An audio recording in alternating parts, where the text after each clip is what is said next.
We're still waiting for our second speaker, who's a little bit late, but we're going to jump around a little bit so we can get started and give everybody a chance to have plenty of time to ask questions and participate if you want to. My name is Tim Hudner. I'm with the Council for Developmental Disabilities, and we have two great speakers here today for what's our second and we hope a long series of these kind of get-togethers. Lori Rosendahl is the Chief Operating Officer for the Grand Junction Housing Authority. She's also a board member of NARO. And Chris Rowe will be joining us pretty soon. Chris heads up issues for the disability group at the State Division of Housing. So he covers the waterfront from the state. So with that, I guess we're going to try to keep this informal. Ask questions if you have. We're going to leave hopefully a half hour at the end for questions so there'll be time then as well. But hopefully you'll get what you need. Thank you. Thank you, Tim. So a couple of things to get started with. So my name's Lori. I'm the Chief Operating Officer for the Housing Authority in Grand Junction. I'm also very actively involved in NARO, which is the National Association of Housing and Redevelopment Officials. I serve on the Housing Committee at the national level, and we do a lot of work around policy and advocacy, which I think is something I really want to talk to you guys about is advocacy, especially in today's political climate. So I'm going to skip ahead a little bit because Chris is going to talk to you more about the types of housing.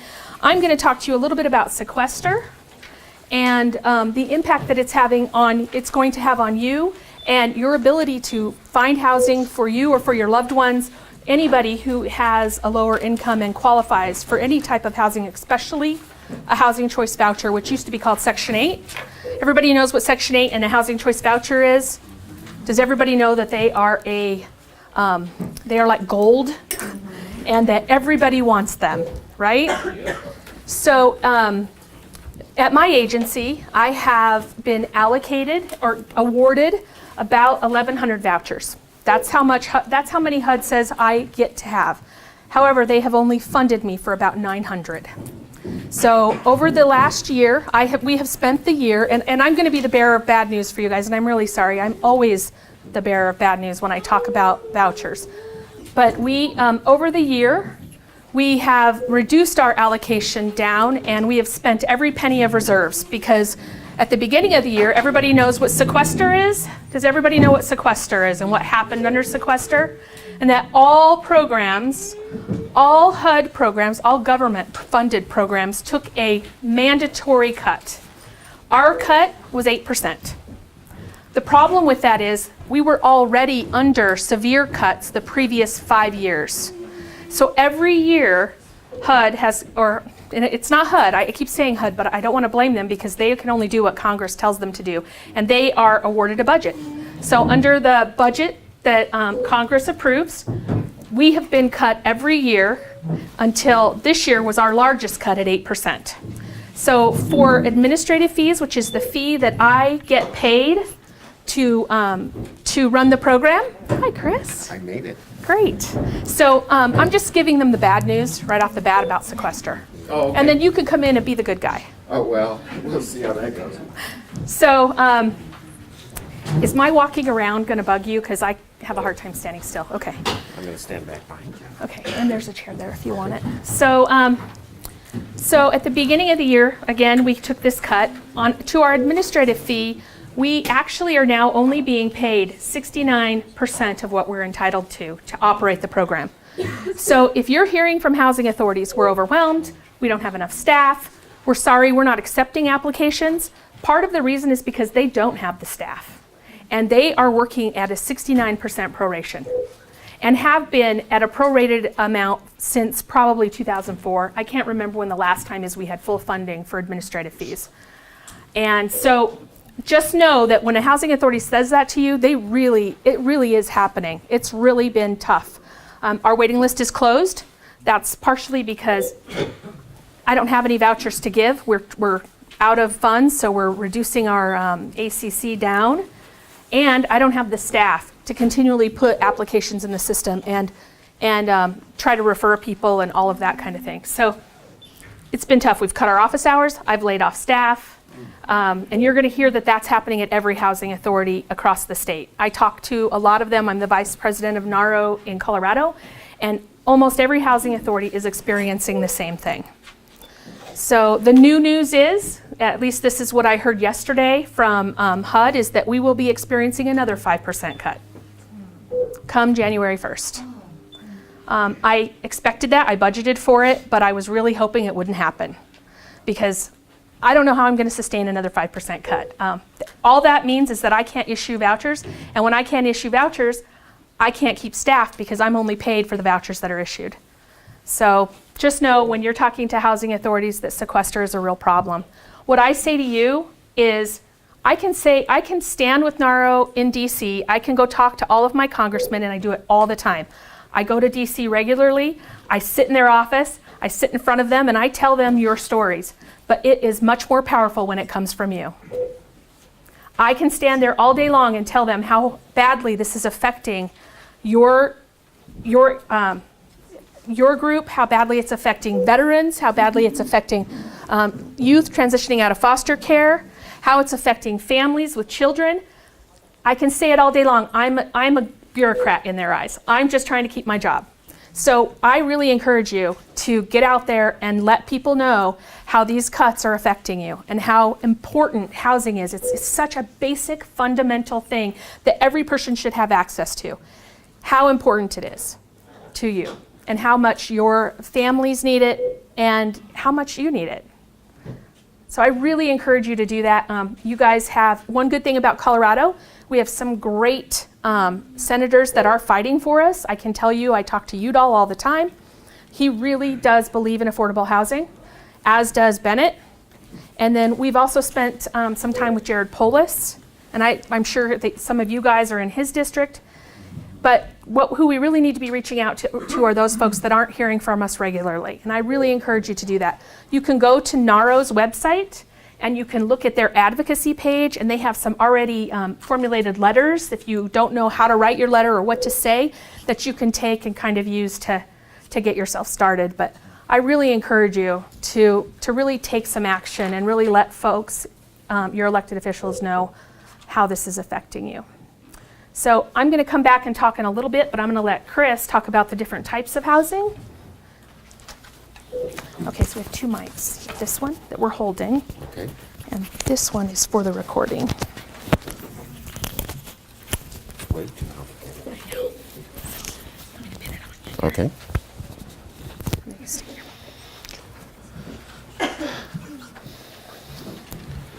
I don't normally speak to one mic, let alone two, so this is pretty complicated for me. Lori are going to give you sort of a bad news, good news story today, I think. I'm going to go over really quickly some of the slides that are in this handout you have. I would like to lay sort of a foundation, if you will, about housing issues, and then we'd like to give you the opportunity to ask lots of questions, because I suspect you have lots of questions. Let me start out by telling you a little bit about where I come from. I've been working for the Colorado Division of Housing in one fashion or another for about 15 years. Before that, I worked in housing in a small nonprofit. Before that, I ran a day program for Arapahoe, what was then Arapahoe Mental Health Center, what is now Arapahoe Douglas Mental Health Center.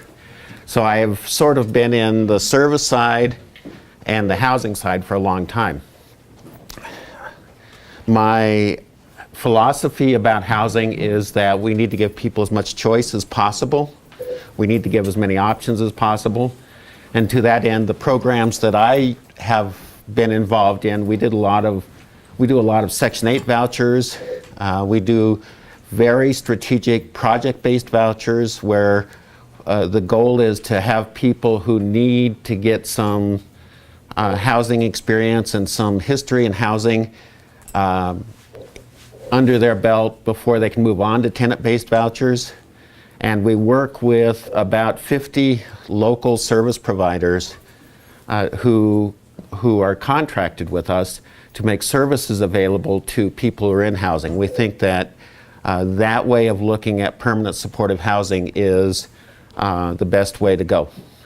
We also, at the Division of Housing, have a development arm where we partner with Colorado Housing Finance Authority, local developers of various kinds, to create housing options. And we sort of see our niche, if you will, housing for persons with special needs. So let me talk a little bit about the types of housing. There are, in my world, about 6 kinds of housing. And they start with the most immediate need and go to the longest term planning, if you will. Emergency housing is for people who have no other options. And it's usually for 30 to 45 days. In our current world, it's often designed to lead to more permanent housing. It's not designed to have people be in temporary housing and then back out on the streets. Transitional housing is often the next step. It means that it often has services attached to it. People who go into that transitional housing agree to get a certain type of services. Then there's permanently subsidized housing, which is where Lori and I do most of our work. Typically, people spend about 1/3 of their adjusted income for housing. It is, in my mind, sort of the gold standard for housing because it gives people the most options. It is often considered the most expensive, but in my mind, it's the most useful because it gives people options about where they want to live.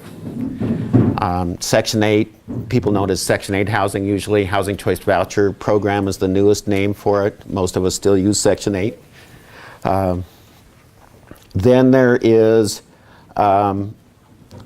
tax credit properties. Anybody hear of low-income housing tax credits? Not surprising. It's in the housing world, it is the engine that drives the affordable housing development right now. It is managed by Colorado Housing Finance Authority. They sell bonds to businesses and use that money to buy down the cost of developing housing. And every year, projects get developed using that, but it's sort of an inside story, if you will. It's how developers usually make their housing as affordable as possible. What it doesn't do is make it affordable for people on SSI or very low amounts of SSDI, 16 to 18% of the median income in the area. So we have to try and find a way to subsidize housing for that group of people. Then there's the easiest kind to get, also the most expensive, which is just regular market rentals. Whatever, if your income's in the $40,000 to $50,000 a year range, you can afford this kind of housing. Then an area that's very dear to my heart because I ran our home ownership program for a long time is ownership. In my mind, it gives people the most options. It gives them the most control over their world. And in the right situation, it creates a great lifestyle. Our office and very few housing authorities around the state actually manage a home ownership program for people who have Section 8 vouchers. I love that program. So that's a quick look at the kind of housing we're talking about. Did I skip over several of these? Probably. You talked about sequestration. That's, yeah, I didn't get to families or any of that yet. Okay. Well, I wanted to let you know that that's our world. We go from emergency housing to home ownership. It's kind of a range of housing. And so when you talk to housing people, they start thinking about which kind of direction we want to go in terms of housing issues. What we'll do here is have Lori talk a little bit about housing for families, types of housing that families can use and other kinds of options. Then we'll come back to me and talk about some other issues. Do I need to give this back to you? Wow.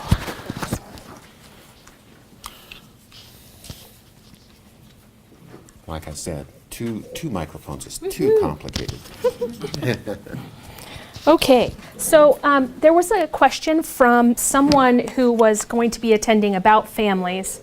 There was a question about families who are in jeopardy of losing their children to the foster care system and how we are serving those families. And there was a lot of concern about families being separated just due to housing. And in reality, that isn't a reason to lose your children. If you're living in a shelter, that doesn't mean your children are in danger. Is that a great place for kids? Heck no. I mean, I am a firm believer that it is really tough on kids to spend even one night in a shelter. So in our community, we've worked really hard, and we're continuing to work really hard to get kids out of our shelters. Right now, our shelter, we share a family side with the single men's side. So not what we want, but it's all we have right now. So we are in the midst of a huge campaign to get families out of the shelter into their own supported housing environment. And a permanent supported housing environment, not a transitional environment, because I can tell you that 2 years for a family who is homeless is not enough time for them to get stable, get back on their feet, figure out what caused their homelessness, and then correct it. So it takes many years. So in Grand Junction, one of the things we're doing for families, we have several programs. We have the Family Unification Program. We have some of those vouchers actually from the state. They've given to us. We've set those aside for families who are victims of domestic violence and are in jeopardy of losing their kids because of the domestic violence. So it's more than just homelessness, but it's also homelessness and the domestic violence situation. So we partner with our local shelter, our domestic violence shelter, and we house about 14 of those families with serious services wrapped around them. And then once they are stable, and oftentimes it means that the father returns to the home. And that's okay if dad has done everything he needs to do, or mom, whoever was the perpetrator, if they've done everything they need to do and they've went through the counseling piece and they're ready to reunite, we allow them to reunite. We don't keep them apart. That's not healthy. And so we do our best to get them back together. We also have the another family unification program. Family unification, does everybody know what that is? I guess I should explain what it is. It's a voucher that's set aside for families who are in jeopardy of losing their children to the foster care system. All referrals have to come from child welfare, and child welfare has to deem them in immediate danger of losing their children. There's a specific word for it, and I'm sorry it's escaping me right now. But those families get referred to the housing authority, and then we house them, and the Department of Human Services is supposed to provide the case management. What we found was, and we got our first round of these about 15 years ago, what we found was child welfare was too busy. They weren't able to provide the case management services. So we went to them and said, look, this isn't working. We're turning over 40% of these vouchers every year. They're not staying housed. They're burning landlords. They're not doing what they need to do for their children. So they actually gave us a TANF grant to provide the case management services. So we provide those now within our department, at our housing authority. I have 3 of those case managers now that are paid with TANF dollars. So really, because under FUP, all we're given money for is housing. So you have to get creative, and housing authorities are starting to get more creative just based on desperation, because there is no funds, and we know that families need more than just a voucher. I can hand a lot of people a voucher, and they really aren't going to be able to be successful. They have too many issues to be successful without some kind of services. There are very few that we can hand a voucher to that are going to be successful without services. So the other thing we've done with our family unification program is it's called defupping, and so we defupped. We decided that we didn't want the Department of Human Services and Child Welfare to be the only people that could make referrals for that program. And we weren't working as well together as we wanted to. We wanted to encourage the Workforce Center, and so one of my employees actually is based at the Workforce Center now, and she handles all the referrals for the program, and they come from more than just Child Welfare. Child Welfare is involved. They are a referral source, but we don't have to have just a referral from them. And housing authorities can do that. It's complicated. Chris is looking at me like, oh, don't tell people that, because it is complicated, but you can do it, and it can get done. You just have to be creative. The other thing we've done with the help of Division of Housing, and without the Colorado Division of Housing, we wouldn't have been able to do this. We've created a program called the Next Step Housing Program for families. It's for families with children that are in our school district, and they're homeless. So the school district identifies them as homeless, the children is homeless, they refer the family to us and we house them. This is a 2-year program. It's tough. It's tough to get people stable in 2 years, but it's the type of funding that we received, and we're grateful for any amount of funding. So we take these families, we wrap services around them for 2 years, and we really work with the kids. It is a well-known fact that if a child is not reading at a 3rd grade level when he's in 3rd grade, he probably won't graduate. You have to get kids reading to a 3rd grade level by 3rd grade.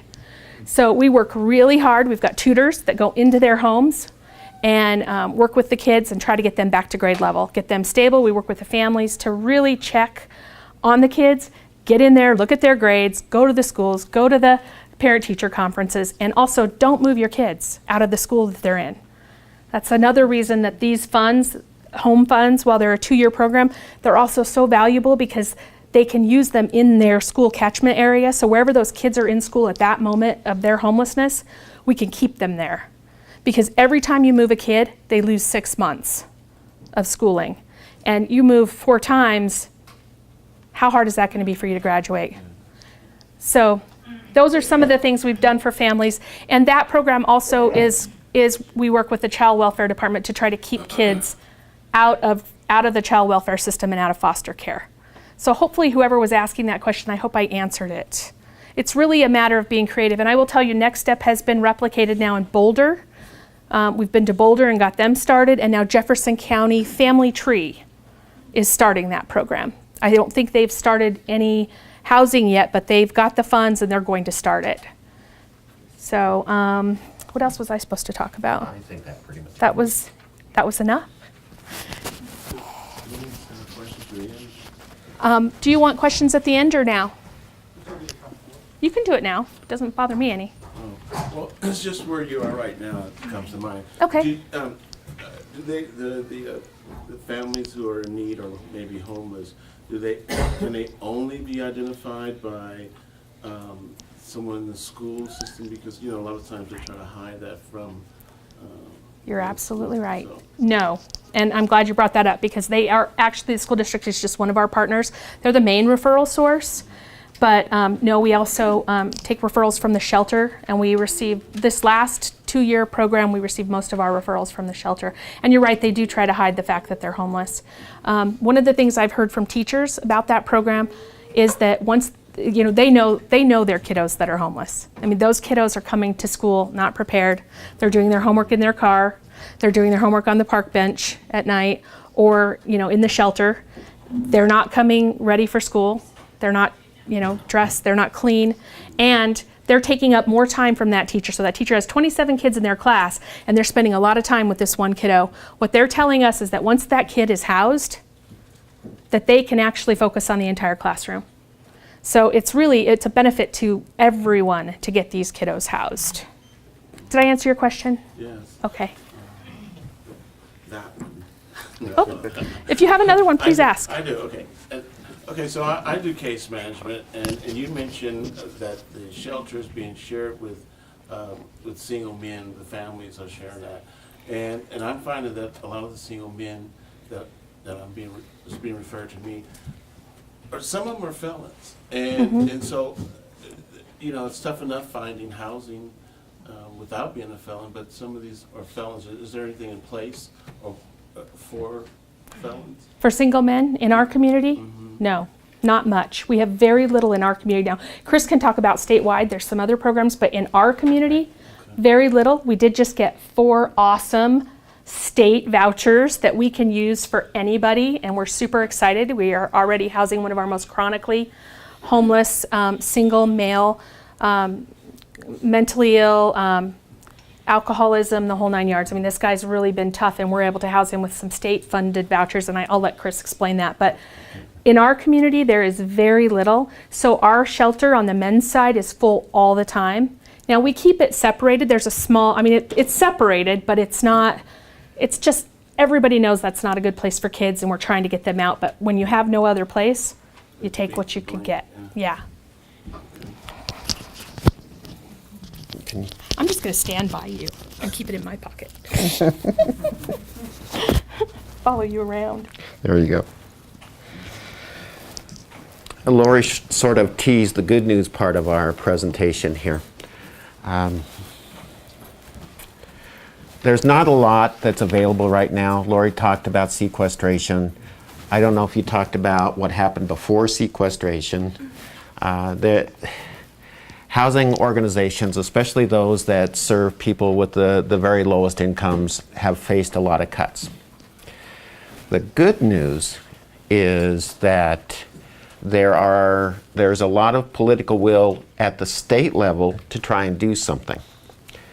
Our governor has been very interested in trying to figure out how to do housing issues even on a very, very tight budget. Lori mentioned some of our senators at the federal level, and our office has really pushed hard to try and come up with options. There are 3 options that are really very small steps, but we're doing what we can with the money we have. Lori mentioned the vouchers that she received. What she's talking about is something known as a state housing voucher, something that's totally brand new. It is state money that's going to help subsidize people who are have a mental illness or are leaving institutions, who get services attached to that.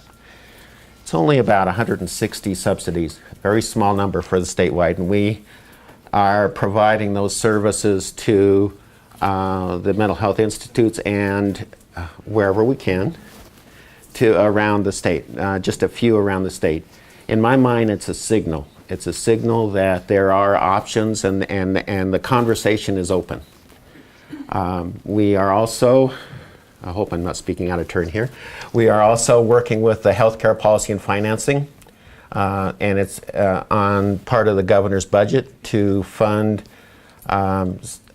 some 75 vouchers, subsidies per year using state money to assist people in moving out of nursing homes. And that group will be people who are receiving services through our Colorado Money Follows the Person program, Colorado Choice Transitions. Again, very small, but it talks about the political will to carry on the conversation. And then Lori talked about the 2-year housing subsidy. I also talked my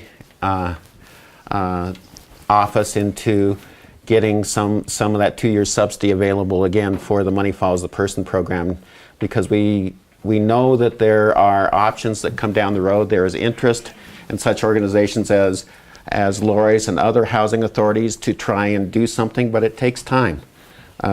In this way, if we get 2 years worth of funding to get people out of a nursing home, that's 2 years that they're not in a nursing home. So we're really excited about that. All of those came about. I see Jose back there. Yes, Jose. So you mentioned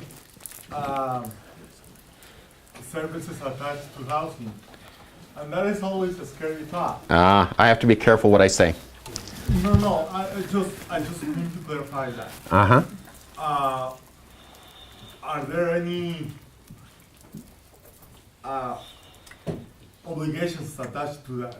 Because if someone gets that kind of voucher, it's fine if they are okay with that. And if their choice, if their freedom of choice is respected. Most of the housing I talk about, the obligation is on the service provider side to make those services available. There is no obligation on the side of the recipient. I knew you were going to ask that. I just had, maybe I set you up, Jose, I don't know. But the obligation is not on the recipient side to use those. The choice is there. Now, my experience has been if people need services and they don't get them, often the housing goes away. Right. And so we make whatever effort we can to link people to services, and so that they have those services. One of the things, Lori is just amazing. She is just an amazing person. Most housing authorities are not set up to do the kind of work that Lori is doing. They're thinking about it, they're trying to figure it out, but most housing authorities just provide housing, and they kind of take a step back from linking up with services. In some cases, they don't know how to do that. In some cases, they just don't have the staffing to do it. Well, Lori does some amazing stuff with linking people up with services. What is important with what Lori's doing and the stuff that we're doing is that we have the relationship with the service providers so that we can figure out how to collaborate to create those opportunities. And one of my soapboxes around housing development, housing resources is that somehow, some way, service providers, support systems, families, advocacy groups have to figure out how to work with us housing people to create housing opportunities. All of these housing options that Lori and I talk about that are linked to housing came as the result of us talking with service providers and them coming and saying, we can bring this if you bring this. So this collaboration idea is what needs to happen to make more options happen. So when I talk to service providers, support people, advocacy groups, I say, you need to reach out to the housing people and tell them what you need and work out ways to make it happen. When I talk to housing people, as I mentioned when I started out, I'm kind of in between. When I talk to housing people, I say, you can't just do housing anymore. You have to figure out how to have a relationship with service providers so that if there's an issue with one of your tenants or one of your residents, you don't wait until it's a crisis before you reach out and provide support. So I'm suggesting that we talk to each other a little bit better. It's a hard thing to do. One of my favorite stories is talking about what the definition of immediate is. For someone who's doing case management, what's the definition of immediate for a case manager? Today. Often someone's sitting across the table from you saying, I need something, right? For someone in the Section 8 program, 3 months maybe is immediate? Yeah. For someone who's developing housing, someone who's developing housing, you sit down with a housing developer and you say, let's work together. Let's create a housing resource. The housing developer will say something that sounds a little bit like, we'll get right on it. We'll work with you right away. 2 to 3 years later, you might have something. That's immediate for a housing developer. So what happens often is that housing people say they're going to do something immediately. And support staff, service providers hear immediately, and so they call up that housing developer next week and say, where is it? And the housing developer says, I'm working on it immediately. And eventually they come away with the idea that the housing person doesn't want to work with them, is just putting them off, when that housing person is actually working with you. Now, Can I just add to that really quick? Sure. Sorry. So, one of the things you need to know about housing folks, and I tell people this all the time, I know, but we're close enough, I hope. So, one of the things you need to know about housing folks is we're compliance oriented. oh yeah. We are taught from the beginning, dot your I's, cross your T's, HUD's coming after you, you better make sure that your audit is clean, you better follow your administrative plan, you better do everything you're told to do, or you're fired, or you're going to lose your housing, or you're going to be prosecuted. And I'm not kidding. You're told that from the beginning. So what's been really hard, because I'm kind of one of those people that, yes, I know we need to dot our I's, we need to cross our T's. I often, Tim's looking at me and smiling, I often walk a slippery slope with that, because I think you can really hurt people by being too compliance oriented. So my staff, I really drive them crazy, honestly, because they'll say, well, the policy says this, and I'll say, I know it does, but sometimes the policy needs to be changed. And we look at our policy every single year, because there are things that we do. For example, I'll give you an example of something, and I'm not cutting down our police department, because our police department's great and they do amazing work. We have a homeless outreach team that does amazing work, but they have something called the Crime-Free Multifamily Program.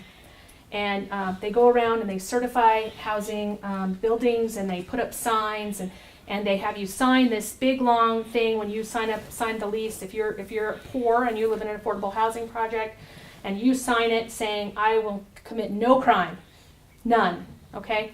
So later on, frankly, I refuse to participate in that program, not because I don't believe in crime-free housing, but because we've had people who were poor and hungry and they stole and they got copper shoplifting, and I'm not evicting them for that.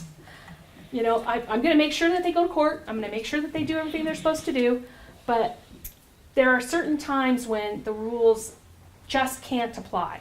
And so when you talk to your housing providers, and I know sometimes you get frustrated, you just have to remember that they are compliance oriented, because without the compliance piece, there's no money. And we've got the Inspector General, the IG. How many times has the IG been at your office? I mean, because We hear about from them a lot. yeah, I mean, because they're always looking at your admin plan to make sure you're following it. And there are times, honestly, when your admin plan, a good example is homeless veterans. You know, throw the admin plan out the window, because they're a tough group to deal with. So there are times, and I say that and I'm probably going to get in trouble, but and there are times when you just have to bend the rules with folks, and it's really tough for housing authorities to do that. I'm going to even talk a little more about that. Okay, thank you. I've worked with vets, just to build on that a little bit. Veterans are a different group of people. They are very independent, and they want to make choices for themselves. Homeless vets often have been on the streets for a long time, so they've learned a different way of living, and so we have to try and reach out and figure out how to communicate with them. It's sometimes tough. But to follow up on what Lori was saying, so on the housing side, we're used to being very black and white. We get our money because we're black and white. We're told often that if we don't reach a certain score on certain things, we don't get more money, we get less money. So when you hear housing people talking about that, it gets very complicated. Now, coming from a service side, I used to live in the gray. My goal was to figure out how to make the system work for my client. And if I didn't, I figure out how to try and change the system and make it work for my client. So coming back to the communication thing, us black and white housing people are talking to the gray people who are service providers. Sometimes there's not a lot of communication there. So what we're asking for is for service providers and advocates to get in that conversation, understanding that anybody who gets in that conversation with you is trying to let go of that black and white side. And if you can do that, programs like Lori and I talked about can happen, because it's a relatively open discussion here in Colorado. The money's very, very tight, but there's a willingness to come to the table and talk. Any questions, thoughts around that? Yes. My apologies maybe for this question, but could you just briefly mention what you mean when you say service providers, what types of services? Now there's a communication issue. When a housing person talks about a service provider, it's the whole world that's not housing. So I got into trouble the other day. I was talking to some people from Medicaid, and I was talking about service providers. Well, they thought I was talking about single entry points. I was thinking about case managers. So that's part of the communication. So whenever someone who's advocating for a client or providing some kind of a service for a client comes to a housing person, we think of that person as a service provider. How's that for a communication issue? I'm glad you asked that question. Other questions, thoughts? Yes. So you speak about black and white, and you speak about the gray areas. Yes. I think that reasonable accommodations fall into the gray areas because they can be so unique for every individual. Right. Do you have Right. procedures, protocols to address this? Right. Yeah. Our administrative plan for our Section 8 program is 420 pages. Sometimes when I want to go to sleep, I read that administrative plan. So every time I get a call about something, I start with looking at the administrative plan. I start with looking at what the rule is.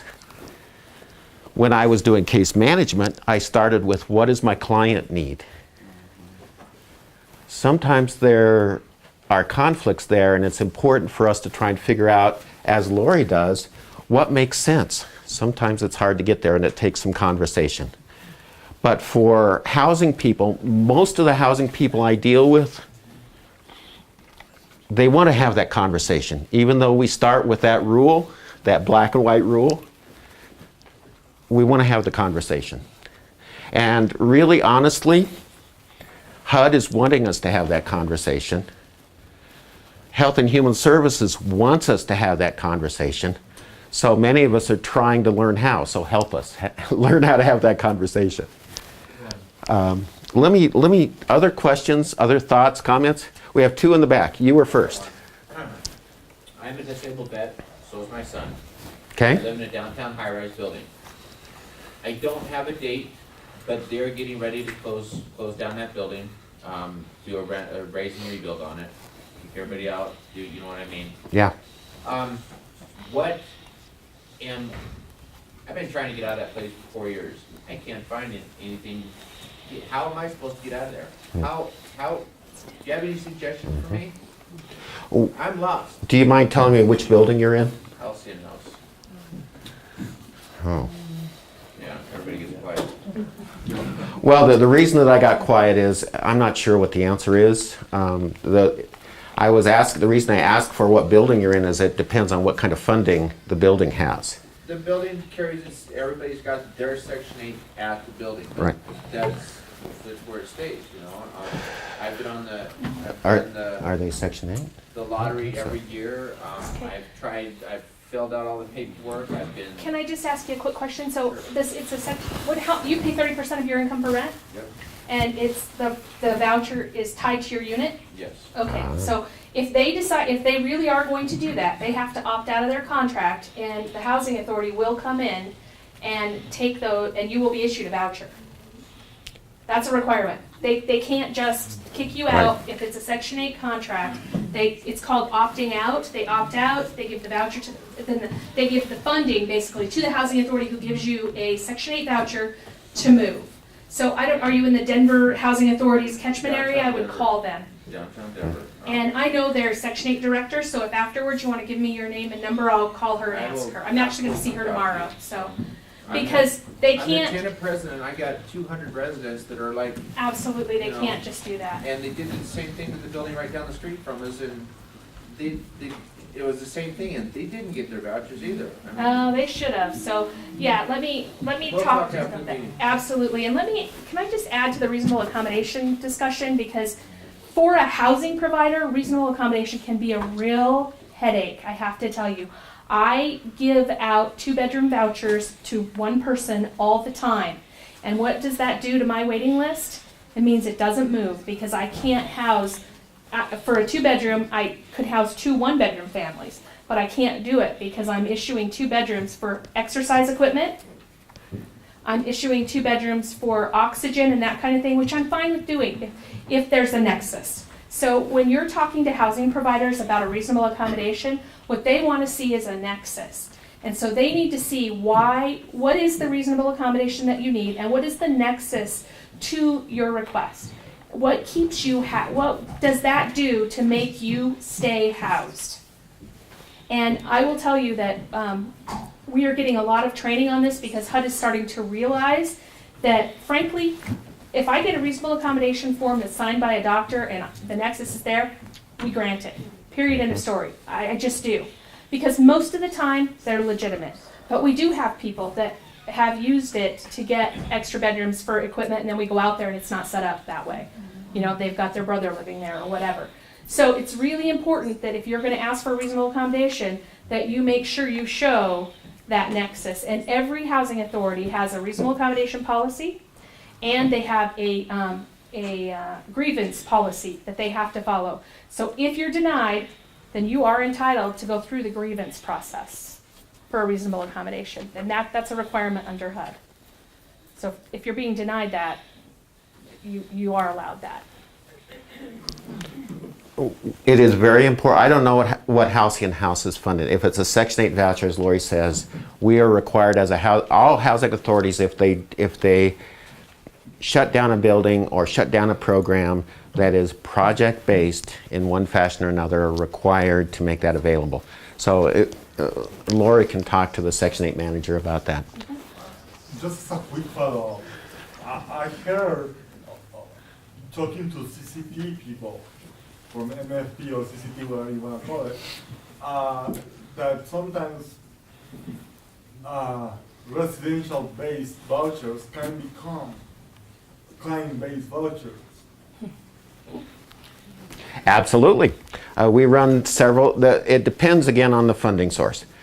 Some housing authorities, we've done it. Some other housing authorities have done it. They've taken some of their tenant-based vouchers and have turned them into project-based vouchers. Now, we do it very strategically. We do it for, as I was saying, we do it for, we have one program for people with mental illness who are homeless in Fort Collins that are cycling through the jails. Well, we put them into this project-based voucher program, and they get services and they're stabilized. What the regulation says about that for that particular kind of funding is that the housing authority must make the next voucher available for someone who's been in that program for a year and is in good standing. Now, sequestration. I have a program I'm running for homeless youth that has 3 youth that have been ready for 3 months to move out. We don't have any vouchers available. So it's the next available voucher. There are options. So that's coming back around the conversation with housing authorities. Have a conversation. If you think there's an issue, you have a conversation with your housing authority. Housing authorities have to follow reasonable accommodation rules. We are required to. Housing authorities report to HUD. I'm going to get in real trouble here. Ooh, you are. So we talk to HUD on a regular basis. People at HUD are my best friend because they help me figure out how to solve issues.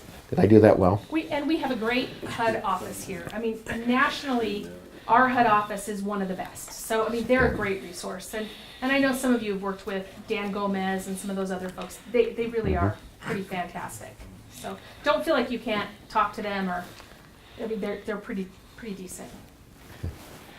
Okay, I was going to talk a little bit about legal issues. We've talked a little bit about them, reasonable accommodation. One of the ones that I struggle with is HIPAA. And I need help with HIPAA. It is, in my mind, one of the big sticking points for matching up services and housing. When a housing person hears HIPAA, it's a 4-letter word, isn't it? It's a 4-letter word. Because we don't understand it. Whenever we talk about dealing with HIPAA, all of the management, all the way up to our director gets involved because we're trying to figure it out. We're not quite sure what to do with it. It's kind of scary. But it's important because how can a housing person know how to work with service providers if we don't know how to handle HIPAA? But HIPAA is an important protection. We need to figure out how to work with our participants, our tenants, and still be able to link up to services that are supporting them in the community. And that needs to be a conversation between housing providers and service providers ongoing. Don't quite know how to solve that one yet. The other legal issues, landlord-tenant laws. The rumor has it that there are no landlord-tenant laws in Colorado. That's not true. What's that, Jose? That's the rumor. That's the rumor. It's not true. There are a number of statutes. There's a lot of case law. I will tell you where you can find a book that's written that explains a lot about landlord-tenant law before we're done here today. But it is, if there, often the landlord-tenant laws in Colorado come back to what you signed on your lease. So you need to be careful what you sign when you're doing your lease. And that black and white thing that housing people do, when someone asks me if there's a violation of landlord-tenant law, the first thing I do is go look at a lease. So if you think that there's a violation of the law, you go look at the lease first. But there are a few statutes. There's statutes around security deposits, around eviction processes that need to be followed, and that kind of thing. Fair housing.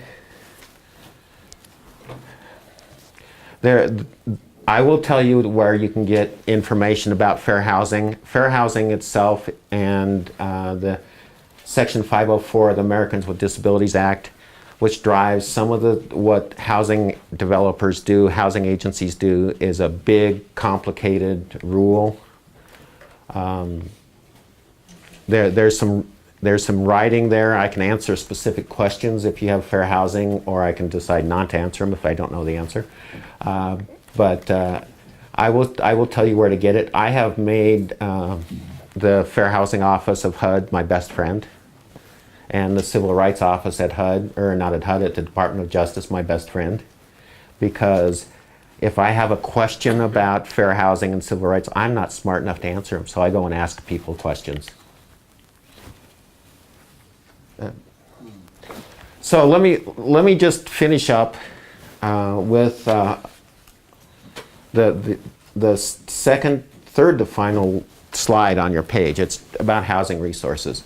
When we talked about doing this presentation, I started thinking about handouts. And I started thinking about how complicated some of these issues are and how big the resources are that I use. And I just couldn't think about bringing a whole notebook worth of stuff for an hour and a half presentation.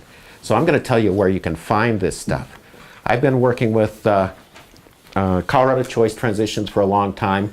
One of my jobs is to help them create a website where there are housing resources for people.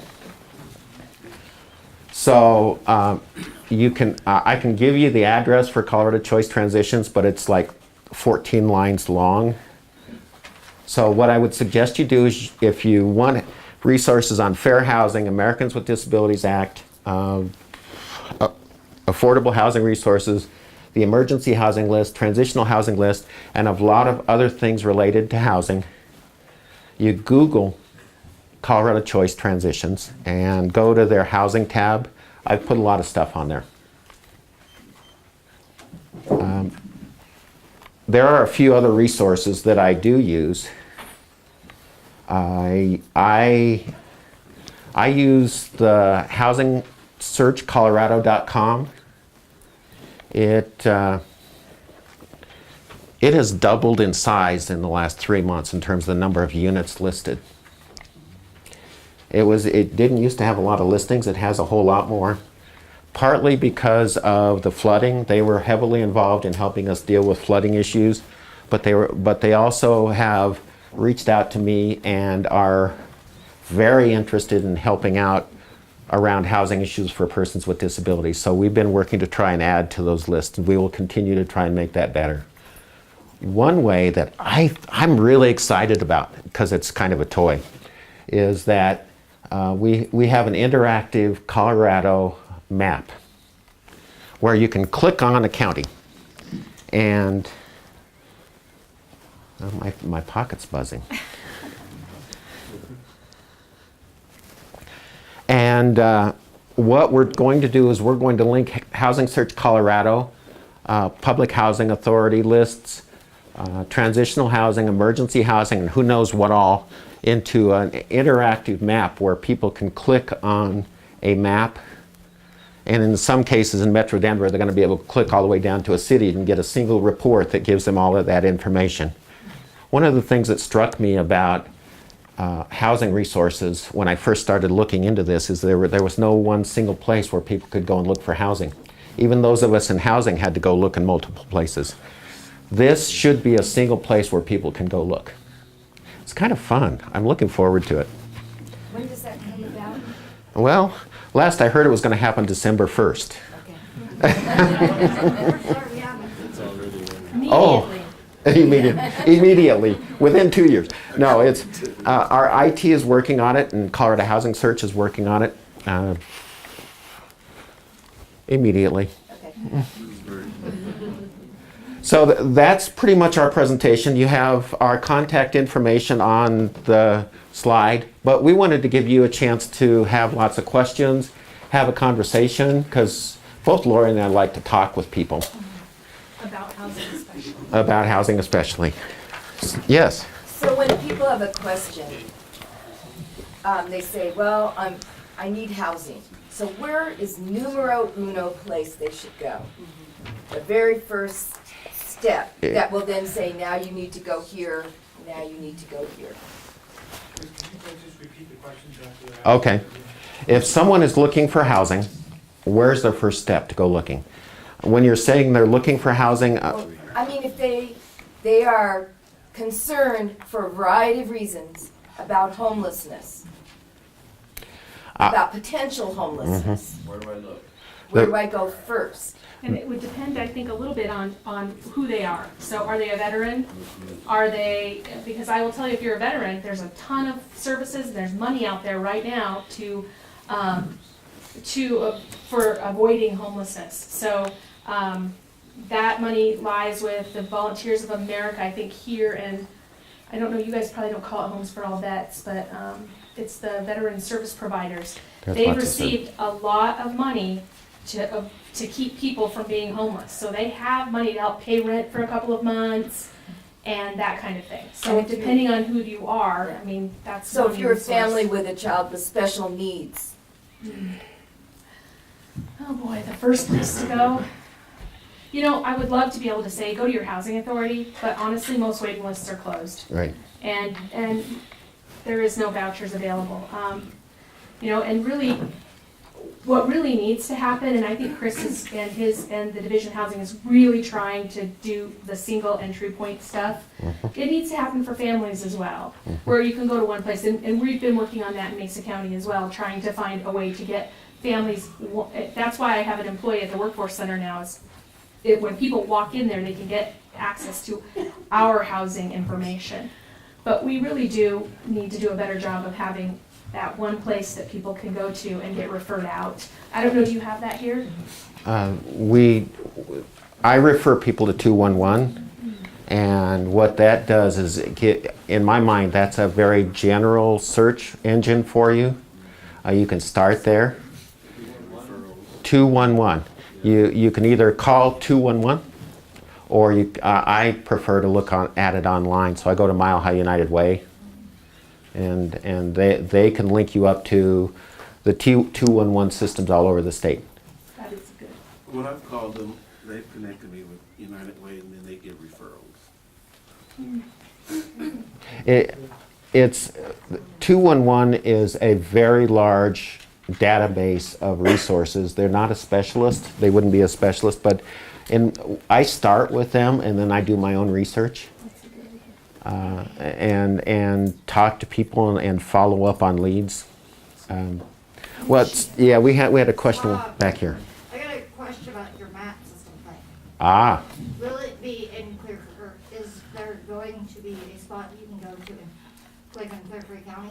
yes, there will be. Does that make any sense? Because that's where I live. That's where him and I. The map, I am so excited about the map. I don't know how, you all will have to tell me how useful it is, but it's so much fun. All right. And- I'll thank you if it's not useful. Okay. Other questions? Yes. Who should I start? How about if I start in the back? Go ahead. Thank you. I have a couple of quick comments, and then I'll try and formulate a clear question. It's a little difficult. Okay. First, the gentleman in the blue shirt and hat, what I've heard, well, two things. I've heard that there's a lot of gentrification happening in downtown Denver, and that I've also heard, and it's just a rumor, because I haven't actually seen a voucher in my life, But I've heard that vouchers are going unfilled because people can't find enough places That is true. to fill them. So it's one thing to be told your housing project isn't gonna kick you out on the street without a voucher, and it's another thing to have the resources and the ability to Right. fill that voucher. I will say, speaking from a state level, there are different parts of the state where right now what housing authorities are allowed to pay for rent is too low for what's available. So there's a couple of ways that you can go there. If you have a voucher and you can't find a place, and you are, I'm going to get into trouble here. I knew you were going to do that. If you can't find a place, then we've had people, let me point it at us. We've had people who've come and requested a reasonable accommodation, and we are required to give that. So we give people extra time beyond what the regulations say because of reasonable accommodation. There are housing authorities sometimes have relationships with landlords, and sometimes that helps. So I go back to the housing authority and say, do you have someone you can point me to? And then I keep going back to the CCT. On CCT is, I want to say, I didn't count them lately, about 1,400 listings, 1,400 buildings that have been developed as affordable housing. And many of those have subsidized units in them. All of those subsidized units are waitlisted, but they also often have unsubsidized units that have a shorter time period for getting into those units, and sometimes have openings, and those units are often more affordable because they've been developed as affordable housing. So that's a resource. It's not easy. It takes research and it takes time. You have a follow-up question. Well, let me add to that really quick, because I'm going to do what Chris wouldn't. But I'm going to do what Chris was not going to do. But you also can, if you're having a hard time finding a place and you need a unit that maybe is accessible or is in a specific area or something like that, you can approach your housing authority about a reasonable accommodation and an increase in the payment standard up to 110, possibly 120%, depending on each PHA and how they're set up. And I know they're going to be mad at me when you all go in there and do this, but really, it's really intended for you to find that specific unit that really will, make it easier for you to live in the community, whether it's an accessible unit or a unit near something that you really need. We have people who are getting dialysis who need to be near the hospital, who don't drive. Those kind of things we are granting those reasonable accommodations for, so it gives you a little extra money to spend. But just keep in mind that when you do that, it means less people we can serve, so your neighbor may not be served because you're doing that. So if it's something that you really need, I encourage you to ask for it. There's something that I really, really need, okay? The quick preface is that I was homeless as a youth. I've survived in January it'll be 19 years of continuous homelessness as an adult. What I see is funding coming, thank goodness, for people with serious and persistent mental illness, people with substance use disorders, or co-occurring. There's little piles of money for veterans. There's little piles of money for, quote, families. What there is not is programs targeted and effective with housing and services attached for the rest of us. People with neurological impairments, people with developmental disabilities, people with traumatic brain injuries, on and on and on. Can you speak to that? I feel like I'm looking at the Grand Canyon, and my people on the street can't climb out. We really should have you do the presentation. It sounds like you've done a lot of research already. I've lived it. Thanks. You're correct. What do we do? Again, this is where you guys have to advocate. You have to talk to the people who are providing the funds for this. How do you think that the veterans got their funds? They have a big organization that's advocating for them. They have organizations lobbying for them. You're going to have to do the same thing. And I know it's not comfortable, it's not fun, it's not something I enjoy doing, talking to these folks, but they are not hearing us bureaucrats, they need to hear from the people that it's truly affecting. They're not listening to us. And you know what? I know they're not. Who can partner with us? But, To the fire boys, to work with us. You know, that's a good question. I would need to think on that one. I don't want to answer that off the cuff and tell you something incorrect, so, but I'll give you my card. I do have a thought. I've just about every time I go in and meet with a group, they say two things to me. One is we need more housing. And the other is how do we develop more, here's the kind of housing we want. And there are lots of groups like this group out there who are talking about this. I recently talked to the coordinator for the State Independent Living Council and the JFK Advisory Committee and said to her, if everybody who had to advocate for housing resources got together and went to the people with the purse strings with a common look at what housing is needed, we would have to listen. But right now there are single groups approaching all of us and we're being pulled in a lot of different directions. That's very true. So there's Priscilla at the Silk is, I don't know where she's going to get time to do it, but she's talked about trying to pull together a group of people to begin talking about, let's go in one direction. It's going to happen immediately. It takes a long time. It takes a long time for these kinds of things to happen. The veterans, my brother was in Vietnam. Those kinds of advocacy things started happening after Vietnam. It takes a long time, it takes a concerted effort, it takes a common voice for people to listen, because coming back to not necessarily sequestration, but the idea that budgets are very, very tight. It is extraordinary that we were able to squeeze out a couple of hundred vouchers from the state budget as it stands. Extraordinary. It is amazing that HUD is able to find some vouchers for vets in the way the budgets are.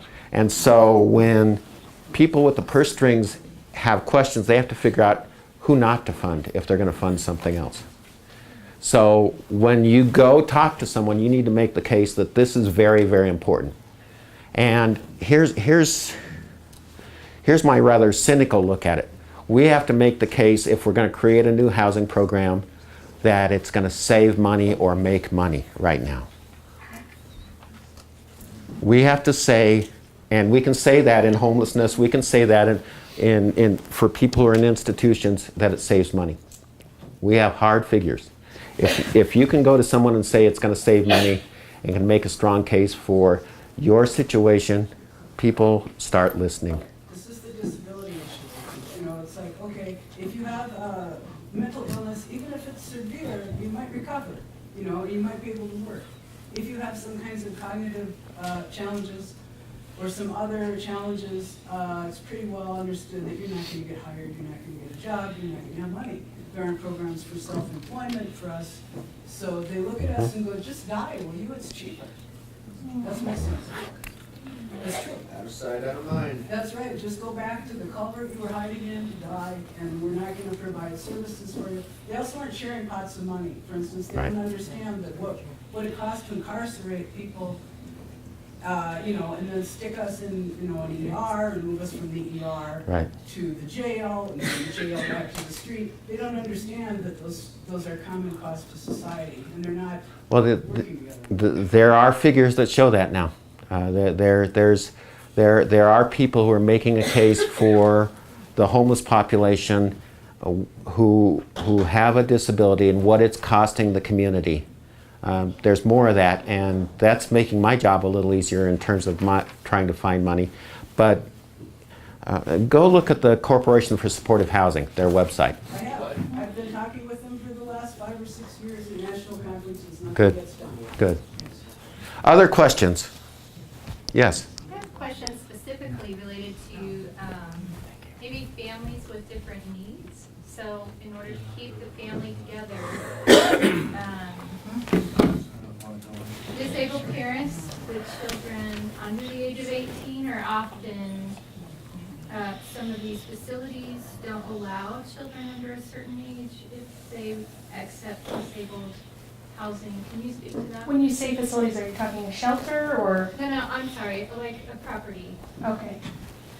All right, so you're talking about properties like a Section 8 property that maybe is set aside for people with disabilities or Yes. or elderly. That is true. And I will tell you that recently what's happening over the last, what I'm seeing over the last 3 years is that families are not being served. It's special groups that are getting served and families are starting to get pushed to the side. And I'm seeing that a lot with, we've got veterans being served, we've got some youth transitioning out of foster care being served, chronically homeless, mentally ill individuals. But I'm seeing that services for families are starting to falter. And it is true that that kids aren't always allowed at a property, but that's usually based on occupancy. Because it's usually a one-bedroom, right? At most of those properties, they're one-bedroom units. So it's not really, I mean, families are protected. They're protected status under fair housing. So they really can't be denied for having a child. What's happening is that these are one-bedroom units and they can't go over the occupancy under HUD's guidelines. So I know that's not helpful to you, but it is what it is, and that's usually what's happening. I don't know that the organization doesn't really want kids there, or they want to not allow kids. It's really more, it puts them over occupancy. Because we've had people request a reasonable accommodation, and we can't accommodate that at all because of the occupancy guidelines. On a related issue, my son does have a housing voucher. He needs an accessible apartment. It's extremely difficult to find. And what we're finding is more and more of the accessible units are now turning into seniors only housing. And in fact, the apartment building that he's living in just posted a notice on his door that under the Fair Housing Act, they changed the name of the apartment building and they're changing it to seniors only. And they can do that because they're making it seniors So only. they can choose to not renew his lease. I think that's one for Chris. That's a hard question. What the building is doing is it's requesting to HUD to become a senior building. If HUD makes that decision, then they're allowed to do that. Well, it's not totally, I mean, not everyone in that building has a voucher. There's a percentage. I don't But remember. if they say seniors only, I mean, we have market rate units in our community that are seniors only. Sure. Yeah. That every unit has to be seniors only. So that's what they're doing, is they're just saying, okay, I think seniors, it's 82% or something. yeah, but now it'll be completely seniors, right? I mean, that's what they're doing. So even though he's lived there for 5 years, they can choose not to renew his lease. I'm not a lawyer, and I would really encourage you to talk to legal aid, to legal services, just to be safe, and have them look at the notice. But, is it a Section 8? I mean, is the voucher, he has a housing choice voucher, so he He can has a move. housing choice voucher. Good, so at least he'll have that to take with him. And Yes, it's if he not- can find something. I know, Where stuff in Denver. where it gets complicated is the intersection between fair housing and landlord-tenant law. Under straight landlord-tenant law, a landlord can terminate a lease for no cause at the end of the lease. But then fair housing gets involved. I think that's worth having a conversation to see where that fits. We are now. Yeah. The other thing is, you mentioned accessibility. Right, Is he on Medicaid? yes. Has he used his accessibility, I lost the term. Modification. There you go.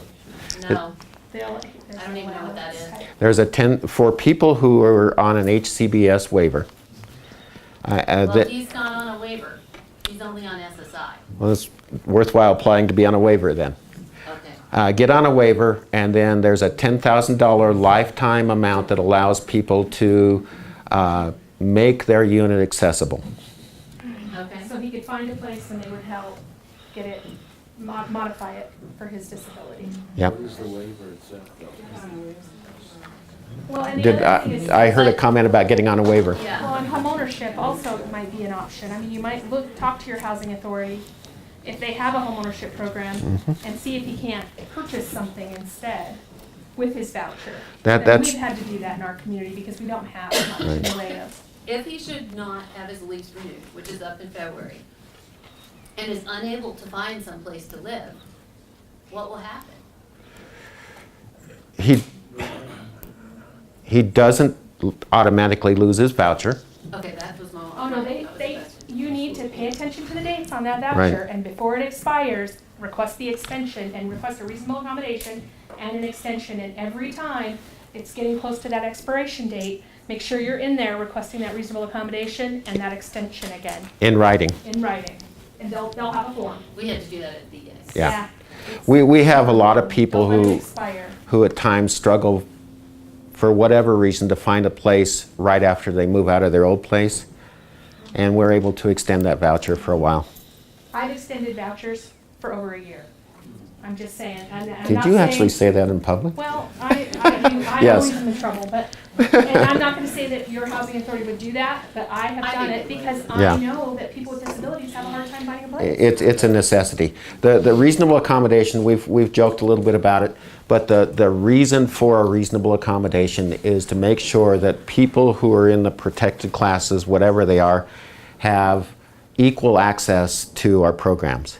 And so anytime we get a request that, whether it's couched as a reasonable accommodation request or not, that where we can reasonably understand that it's a request for us to set aside a rule or adjust a procedure so that that person can have equal access to our program, we're required to do that.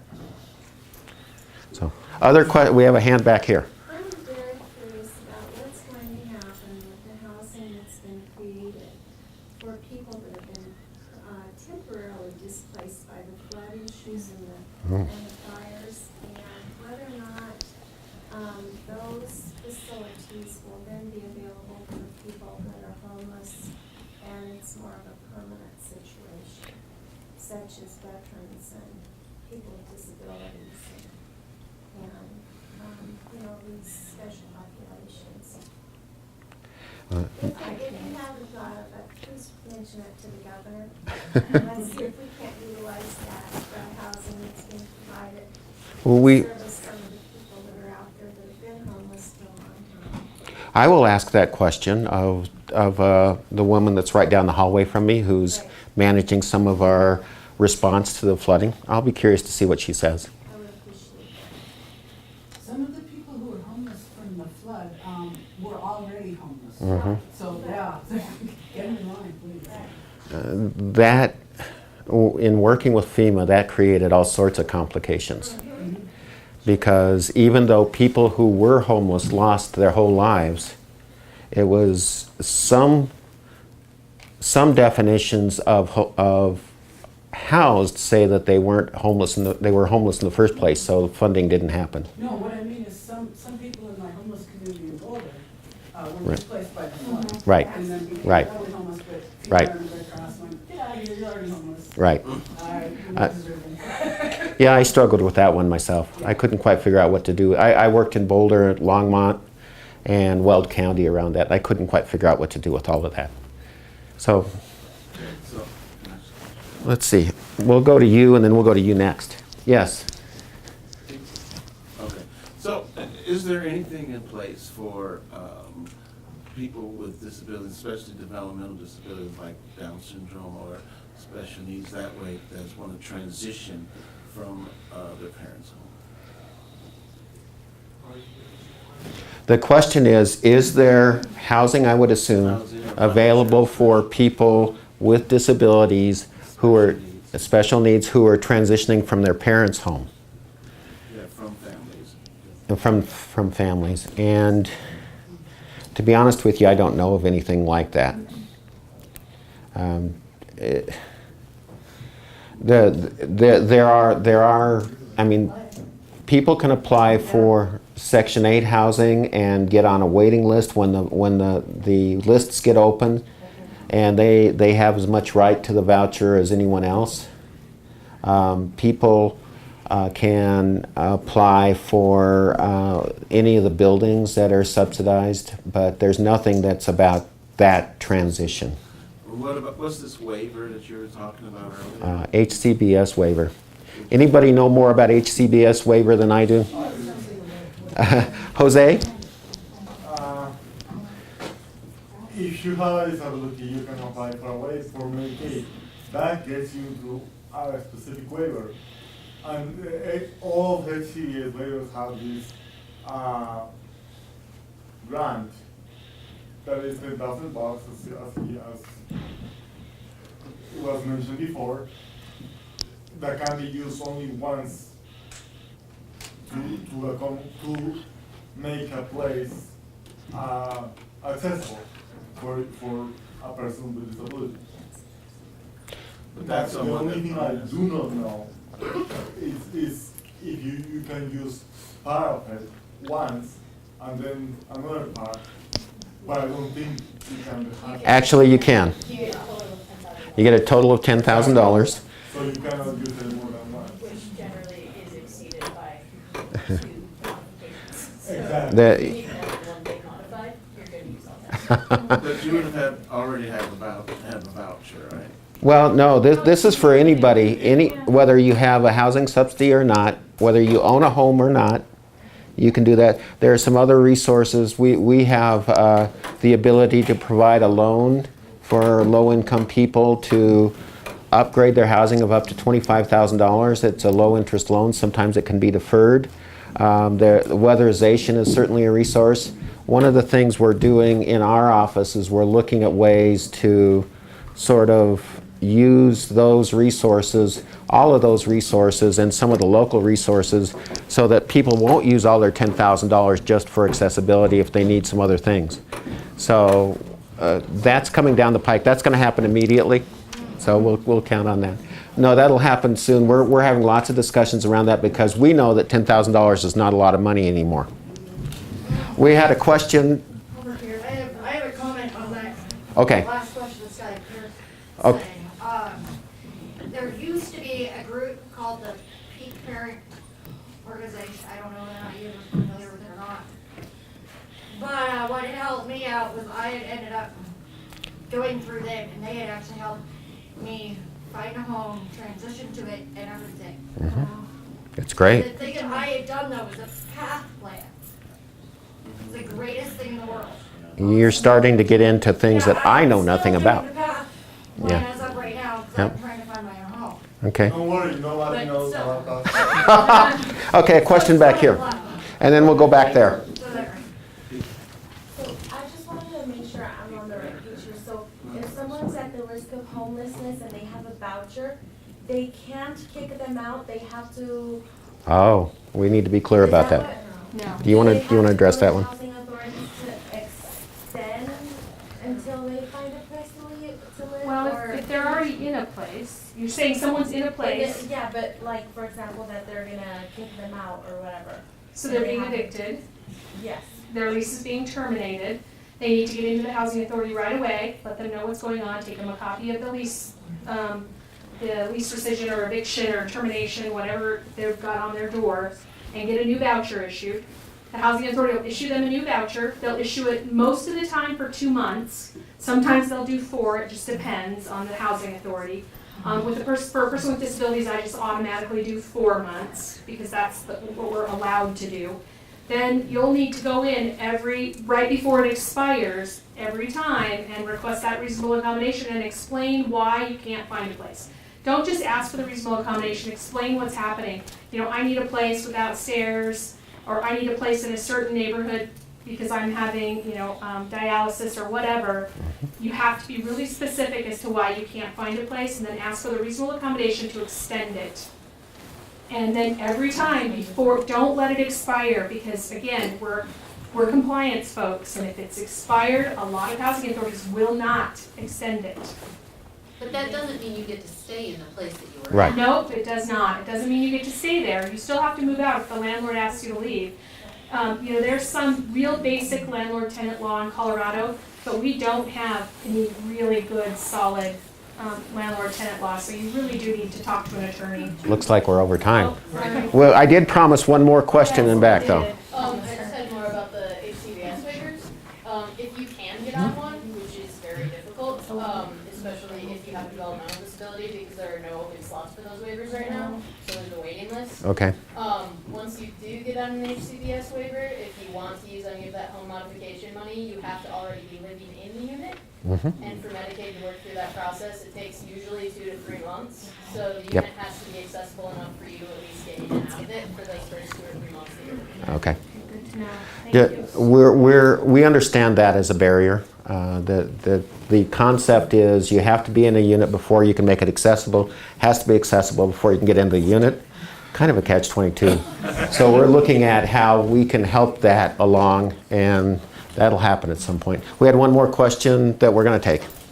On a reasonable accommodation, if you have someone who has a disability, can they request a reasonable accommodation because they need an on-site live-in caregiver? So that they would need 2 bedrooms rather than 1? From a housing perspective, that's known as a live-in aid. We do it all the time. Yep. You make a, yes, that is. Make sure you have your medical stuff in line, Right. and your doctor's notes, and then ask your housing authority for their policy, because each housing authority does it differently, and each housing authority has different policies on it. There's specific policies. Right. Well, I want to thank you for Yes, thank you. letting us talk with you, and I want to apologize for something I didn't apologize for up front as being late, and I appreciate your patience. Thank you. You've been great.